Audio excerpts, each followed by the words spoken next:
What's going on, guys? Welcome to Political Fight Club. I'm Robert Durden, and we're going to be talking about Cuba here real briefly. I'm going to give you guys a crash course in the US-Cuban embargo and what's going on in Cuba right now. So there are protests and counter-protests going on right now.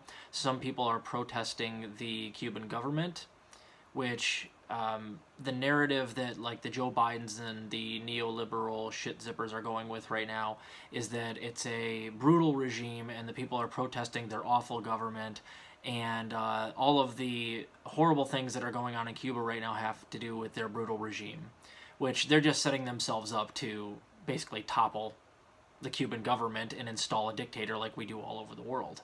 Now, the narrative that I have and the opinion I have and most lefties have is, well, there's also counter-protesters, and let's be clear, all of the bad stuff that's happening in Cuba right now that a lot of people are protesting against is not necessarily the government's fault, but rather the embargo that the United States has with Cuba, which an embargo means you don't allow trade with a much smaller country, and they need to be able to trade with us and our allies, and they're blocking things like food and medicine with this embargo. We are to Cuba. And also, if you don't talk about all the sanctions that we have on them, which there's 200 plus sanctions that uphold this embargo, you can't really blame it. It's not just the government's fault that Cuba is in the position that it's in. And in fact, they are a state capitalist system which operates similarly to communism, similarly to China. It means the government owns the markets, is the way that works. So, and they are in fact a totalitarian government. So no lefties agree with, as far as I know, I mean, unless you're like a tanky or something, agree with the government in Cuba.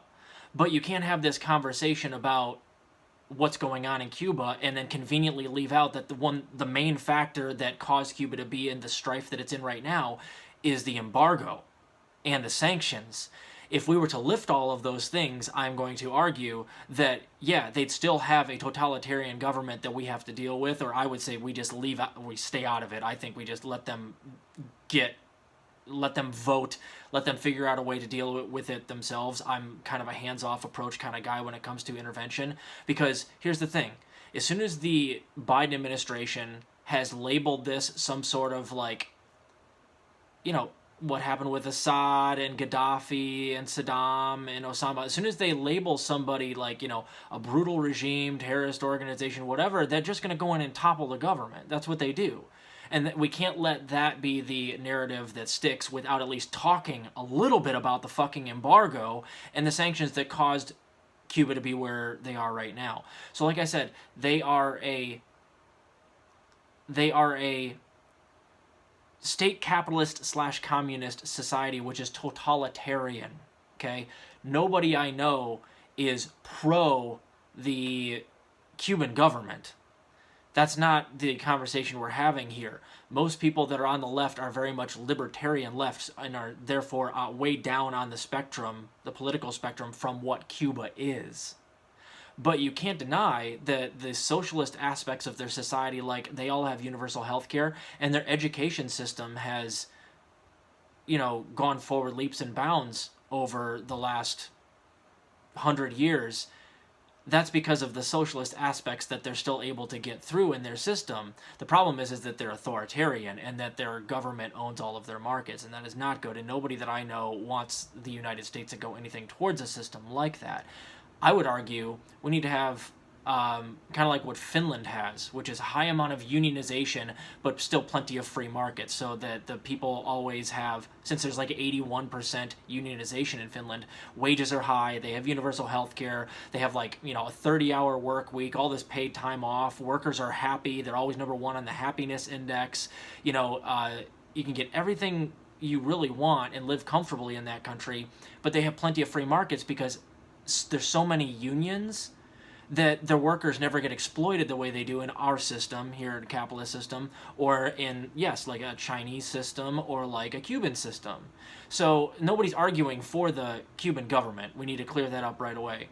Secondly, you literally cannot have this conversation without talking about the sanctions and the embargo.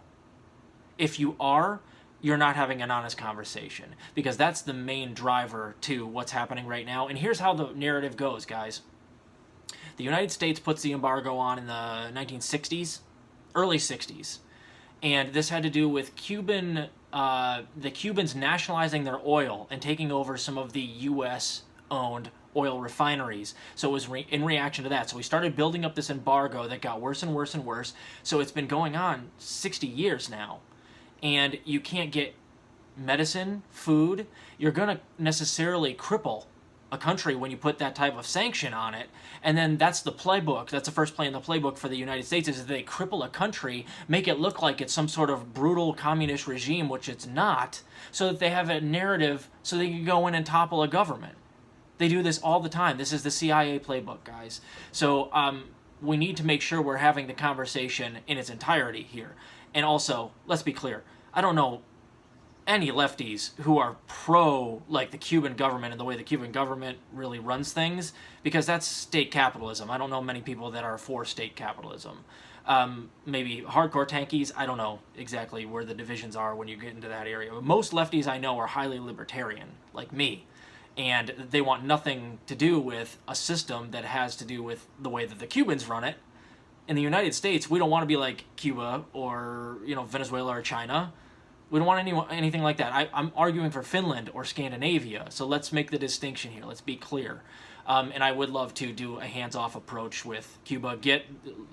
Joe Biden can end the embargo. I mean, just like that. End the embargo, get rid of all the sanctions, and then let's take it from there. Let's have a conversation on what to do with Cuba then. But the answer is not to go in and install a U.S.-backed dictator. That's exactly what they're trying to do. So keep fighting the good fight out there, guys. That's, crash course in the embargo. It's been going on 60 years, and it is really the reason that Cuba has been having the issues it has had. It is not, in fact, socialism. Not at all. I'll talk to you guys later.